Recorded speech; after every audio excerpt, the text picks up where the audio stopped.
supply chain, developing transport corridors, and agro-industrial parks supported by real-time digital market information systems.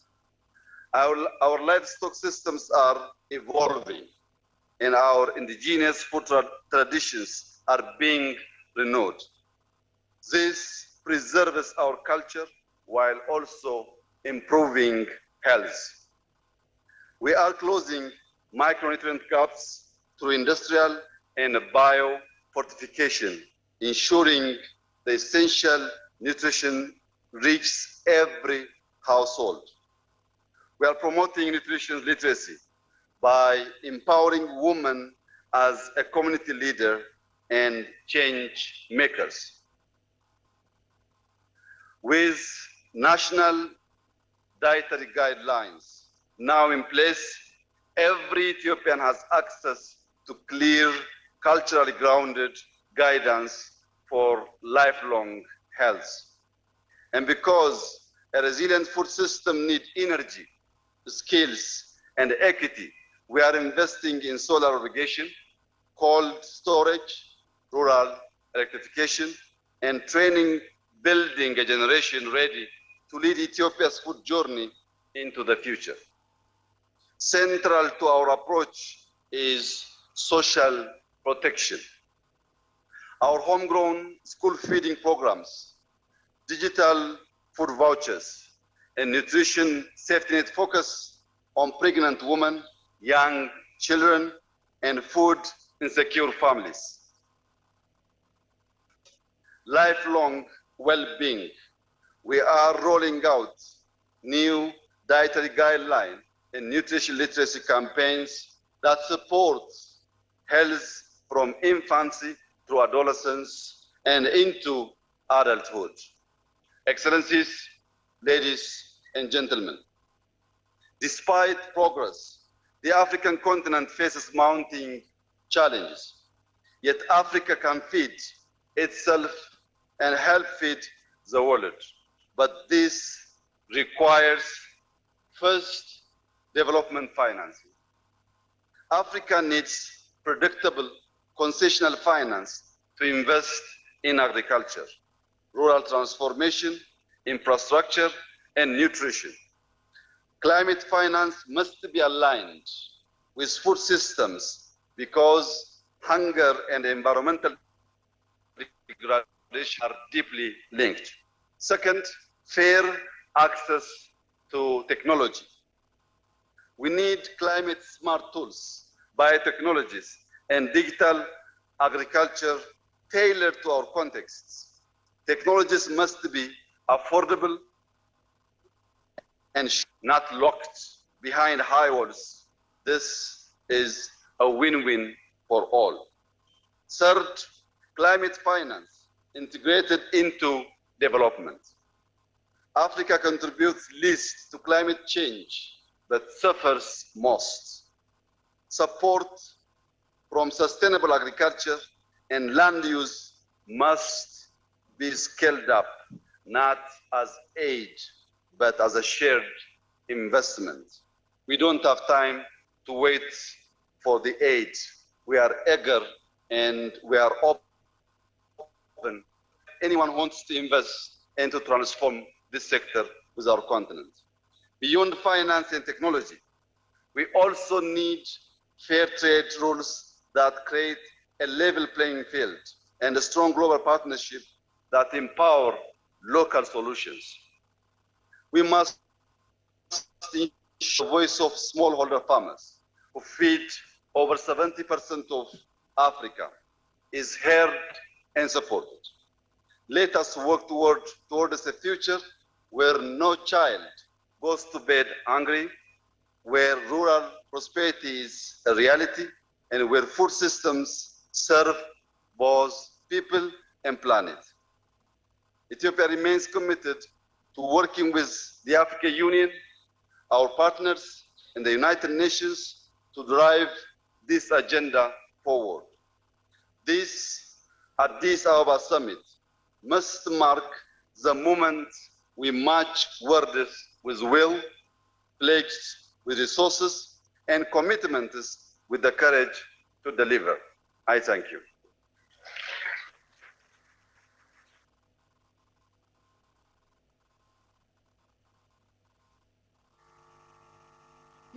Your Excellency, Prime Minister Dr. Abiy Ahmed, for those powerful and inspiring words.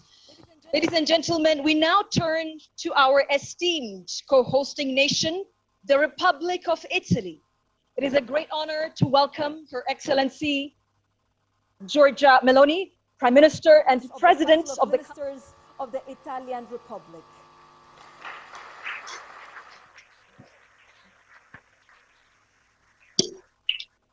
Well, dear colleagues, ladies and gentlemen, I'm honored to be here today to co-chair the third United Nations Food Systems Summit with Prime Minister Abiy. Thank you very much. Whom I thank once again for his hospitality and for his friendship.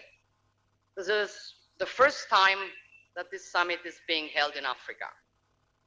We choose to organize this event in Addis Ababa government, not only because Italy has a special relation with Ethiopia and a pragmatic cooperation based on concrete projects and initiatives, but also because we believe it is essential to involve the African continent as a protagonist in the choices and actions of the international community. Starting, of course, with the momentous challenge that is the subject of our works today, which is food security. This is a top priority challenge demonstrated by the broad and qualified participation in this summit and the presence of the UN Deputy Secretary General Mohammed, whom I greet and thank. Although it has drastically decreased over the last 70 years, global food insecurity still affects around 10% of the world's population. And this percentage is largely concentrated here in Africa, where 1 on 5 people suffer from hunger and do not have access to sufficient, safe, and nutritious food to lead a healthy life. This situation, already complex, has been exacerbated by the crisis the world is currently facing. While we were working to overcome the shock of the pandemic, we had to deal with Russia's war against Ukraine, which disrupted economic and trade flows and processes, destabilized energy markets, and fueled waves of inflation that hit the most fragile nations, especially in the global south and in Africa. And we know very well that when people do not have access to sufficient food or lose the means to produce it, the consequences can be catastrophic. Poverty worsens, conflicts intensify, and communities become more vulnerable to violence, terrorism, or forced migration.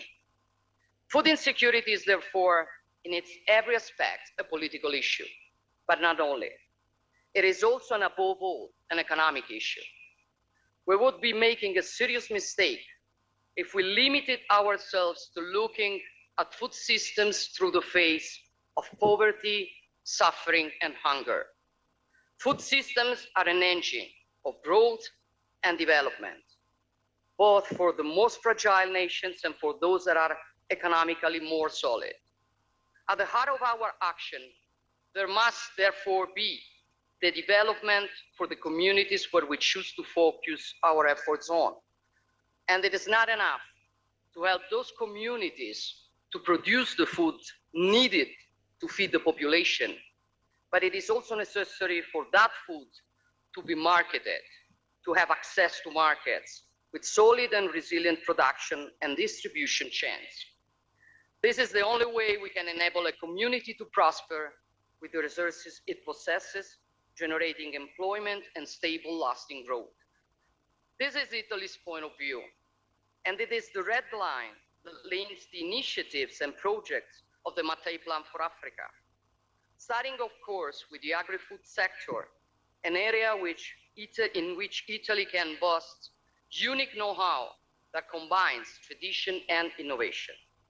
We have made this heritage available for our African partners, and together with them, we build public-private partnerships that attract investments and with results. We are successfully testing this in Algeria, where we are working to reclaim over 36,000 hectares of desert to produce up to 45,000 tons of additional cereals and legumes per year, creating 6,000 jobs and generating benefits for over 600,000 people.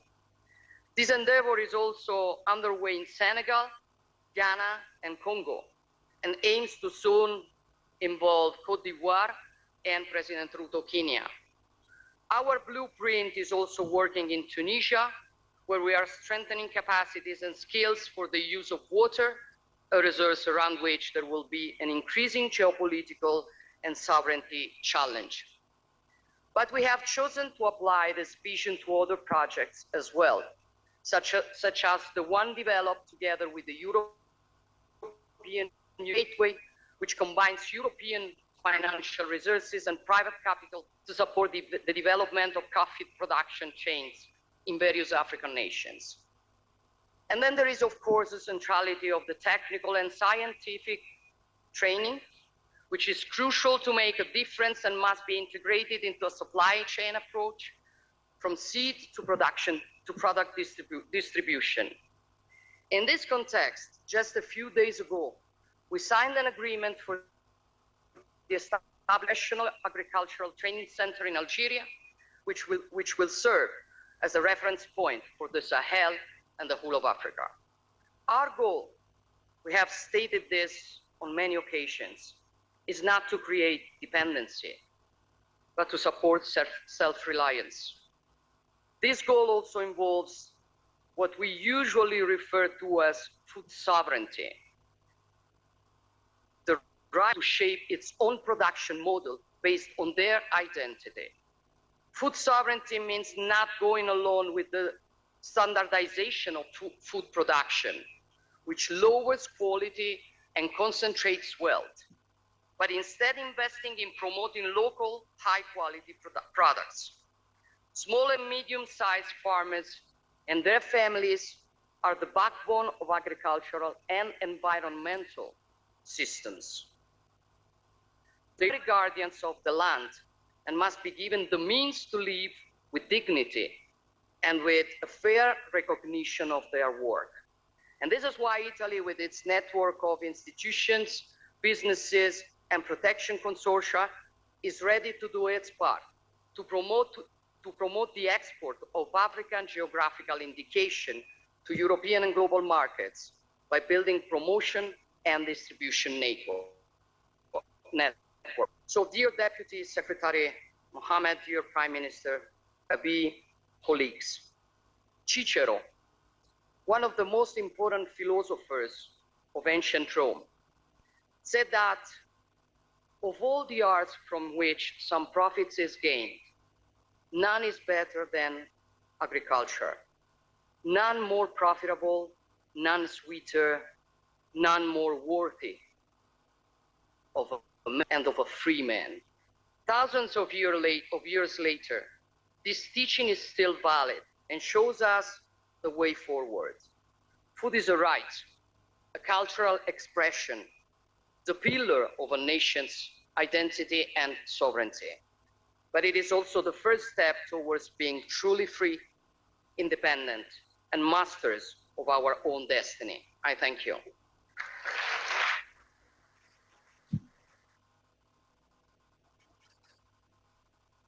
Thank you, Your Excellency Giorgia Meloni, for reflecting on Italy's ambition and commitment.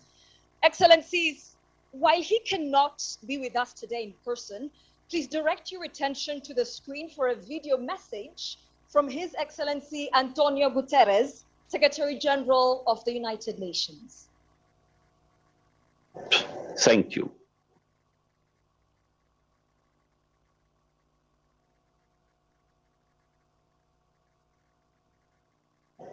Thank you.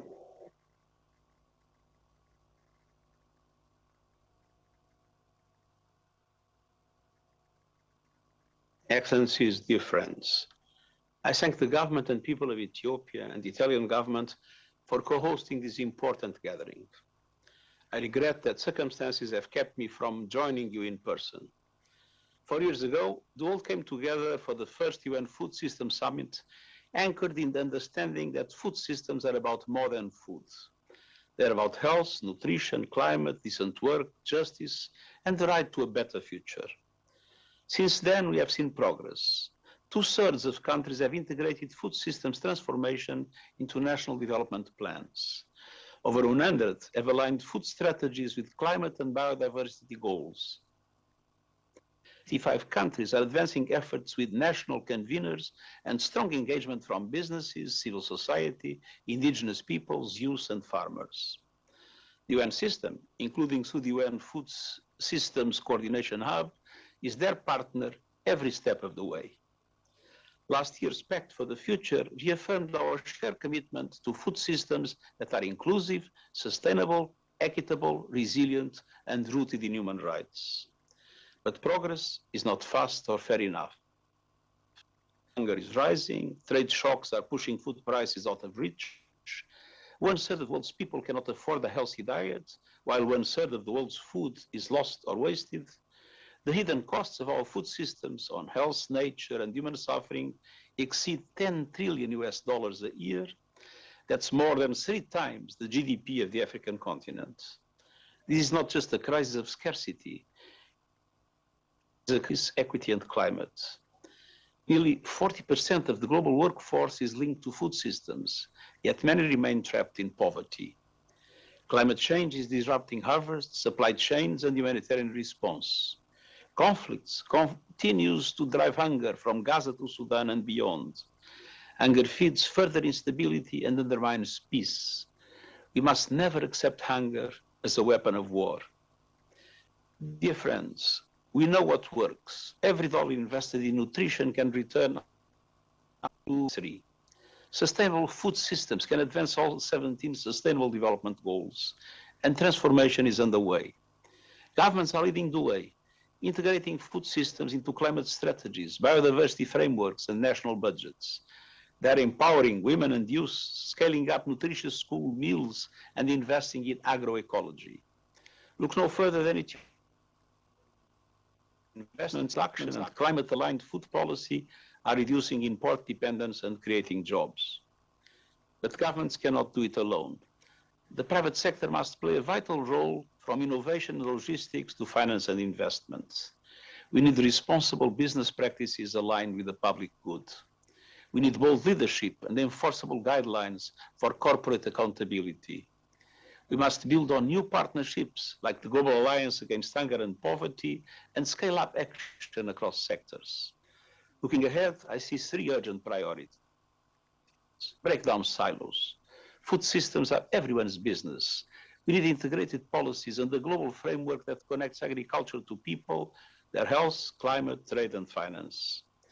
We must also harness new technologies, including artificial intelligence, to boost production, reduce waste, and create decent jobs across the value chain. Second, address poverty. We must govern food systems fairly, tackle inequality, and deliver on the right to food for all. That means elevating the voices of women, youth, farmers, indigenous peoples, and local actors. Third, unlock and connect finance at scale. Transformation requires investments. We need debt relief, greater access to concessional finance, and reform of the global financial system to give developing countries representation that reflects the realities of today's global economy. We need climate action, including at COP30, to close the other combine climate funding with food systems and accelerate the just transition. And above all, we need peace, so that investments can take root and farmers can look to the future with confidence. Excellencies, dear friends, the future of food is the future of humanity. Let us work together to build food systems that nourish every person and grow prosperity from the ground up. Thank you.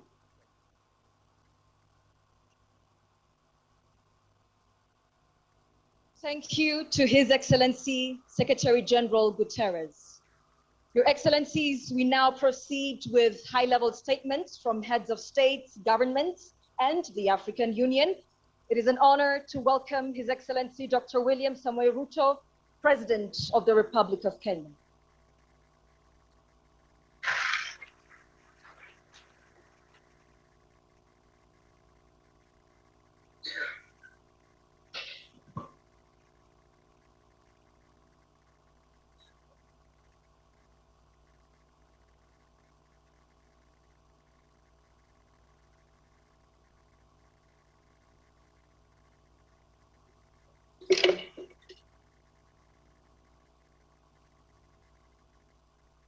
Your Excellency Abiy Ahmed, Prime Minister of the Federal Republic of Ethiopia, Your Excellency Giorgio Meloni, Prime Minister of Italy, Your Excellency Amina Mohammed, Deputy Secretary General of the United Nations, Excellencies, distinguished guests, ladies and gentlemen.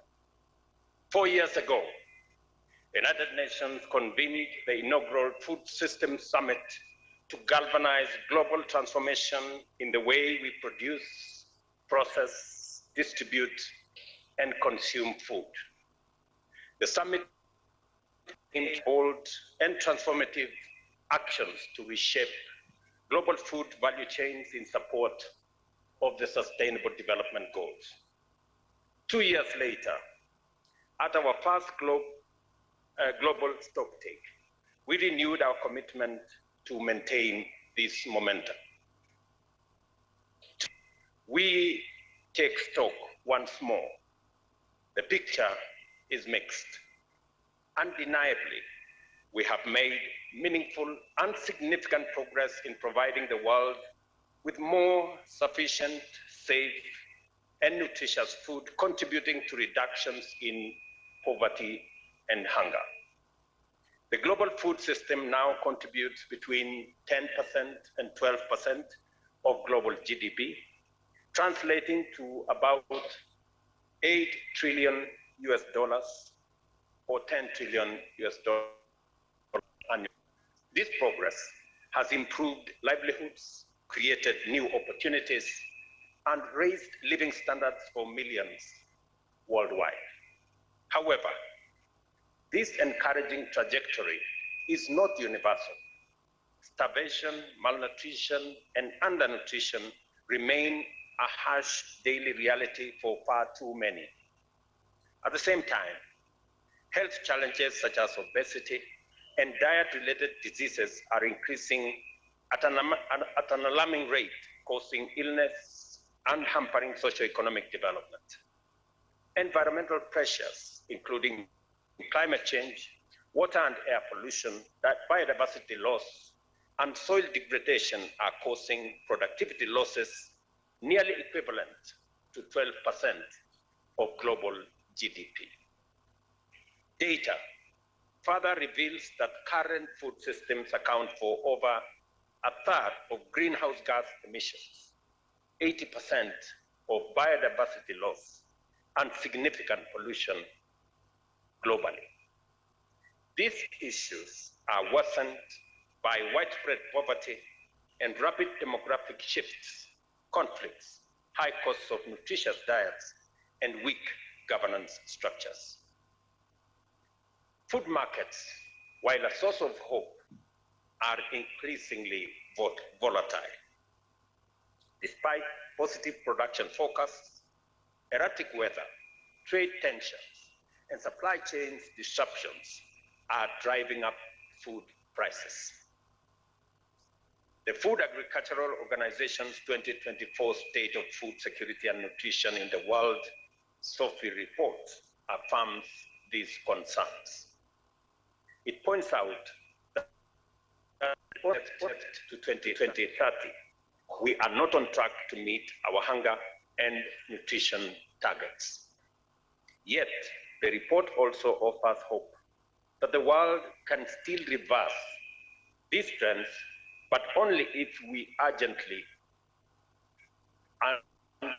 reorient the architecture of global food systems. Excellencies, we must act on this hope. it is still possible to reorganize global food systems to accelerate progress towards the SDGs and broader sustainability goals.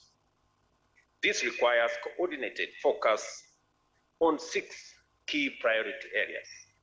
First, we must integrate food system strategies into national policies. A unified value chain approach can address interconnected challenges from food and nutrition insecurity to public health and environmental degradation, including climate change. Second, we must strengthen the governance of food systems.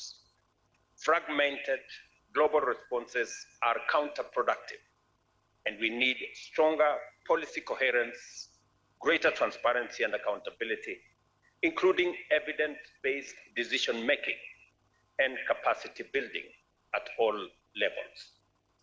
Third, research, technology, and innovation hold immense promise for transformation. We must support academic and research institutions with the infrastructure they require, while significantly scaling up investment in digital technologies, artificial intelligence, and climate-smart agriculture. Fourth, transformation must be included. Smallholder farmers, especially women and youth, have the potential to feed far more people than they are doing now. They need our support. Indigenous people and local communities are custodians of valuable traditions, and their full participation must be integrated into decision-making responses.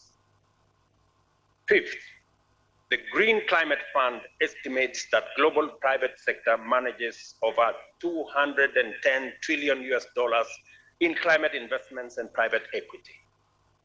We must strengthen our engagement with this sector to unlock the capital necessary for the transformation of food systems. And finally, and of critical importance, we must improve access to finance. Tailored financial products are essential for smallholder farmers, startups, and agripreneurs. We must also promote digital financial solutions such as M-Pesa, which in my country enables every citizen to access financial services instantly and securely. Public-private partnerships are indispensable.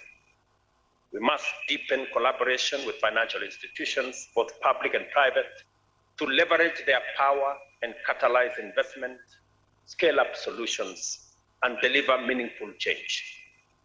Excellencies, ladies and gentlemen, we have a solemn obligation to ensure adequate, healthy, and sustainable food for all, to promote shared prosperity, and to safeguard a resilient planet.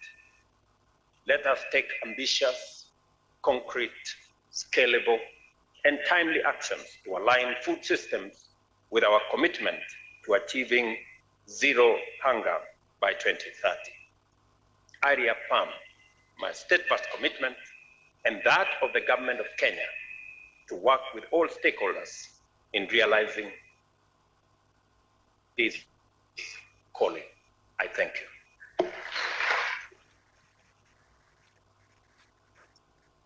We thank you, Your Excellency, Dr. William Samoei Ruto. It is our privilege to welcome His Excellency Hassan Sheikh Mohamud, President of the Federal Republic of Somalia.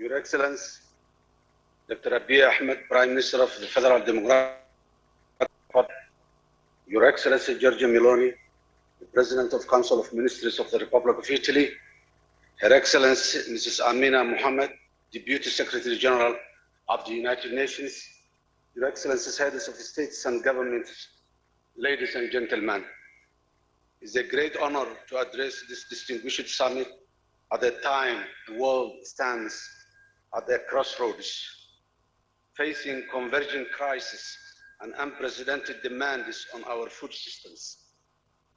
This gathering is not only timely, but essential. We are summoned here not merely to reflect, but to renew our shared commitment to building sustainable, resilient, and inclusive food systems for all. As we grapple with overlapping global crises, armed conflicts, climate shocks, food widening economic disparities, the urgency of transforming how we produce, distribute, and consume food has never been more pressing than today. For the Federal Republic of Somalia, agriculture is more than a sector. It is the lifeblood of our society, our culture, our survival. It contributes over 70% to our GDP, employs nearly 80% of our population, and generates 85% of our export earning. Despite enduring over 3 decades of socio-economic upheaval, environmental shocks, Somalia's farmers, pastoralists, and fisher communities have demonstrated extraordinary resilience and fortitude in feeding the nation. Somalia today is not only a major pillar. In Somalia, livestock is not only a major pillar of our agricultural economy, but also a critical driver of food security, demonstrating the strong link between crop production, animal husbandry, and the resilience of our rural livelihoods. Today, Somalia is charting a new course through the National Transformation Plan. We have identified agriculture as the engine of inclusive economic growth, social cohesion, national recovery. The National Transformation Plan is a yet pragmatic roadmap that prioritizes private sector-led growth, public-private partnership, and comprehensive value chain reform. Under our productive sector ministry, we are enacting policies and programs that promote climate resilience, strengthening rural livelihoods, and connect our producers to both domestic and export markets. Our commitment to ending poverty and hunger is unwavering. In a country where nearly half of the population lives in rural areas and over 4 million people face acute food insecurity, transforming agriculture is not a choice, but it is a moral obligation and a national necessity. Our newly launched agricultural transformation strategy outlines concrete priorities for governance, productivity, infrastructure, agribusiness, and institutional capacity building. We believe agriculture must not only feed our people, it must create jobs, foster peace, and prepare Somalia for the future. Excellencies, ladies and gentlemen, our journey is anchored in global solidarity and regional integration. Somalia was an early endorser of COP28 Declaration on Sustainable Agriculture, Resilient Food Systems, and Climate Action. We've revised our nationally determined contribution to reflect climate-smart agriculture priorities and have strengthened our water resources management and early warning systems.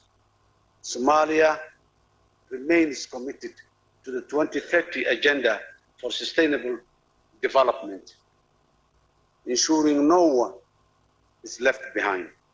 We are in the process of actively implementing flagship policies such as the Environmental Management Bill, the Great Green Wall Initiative, and the Green Somalia Campaign which advances ecosystem restoration and landscape resilience.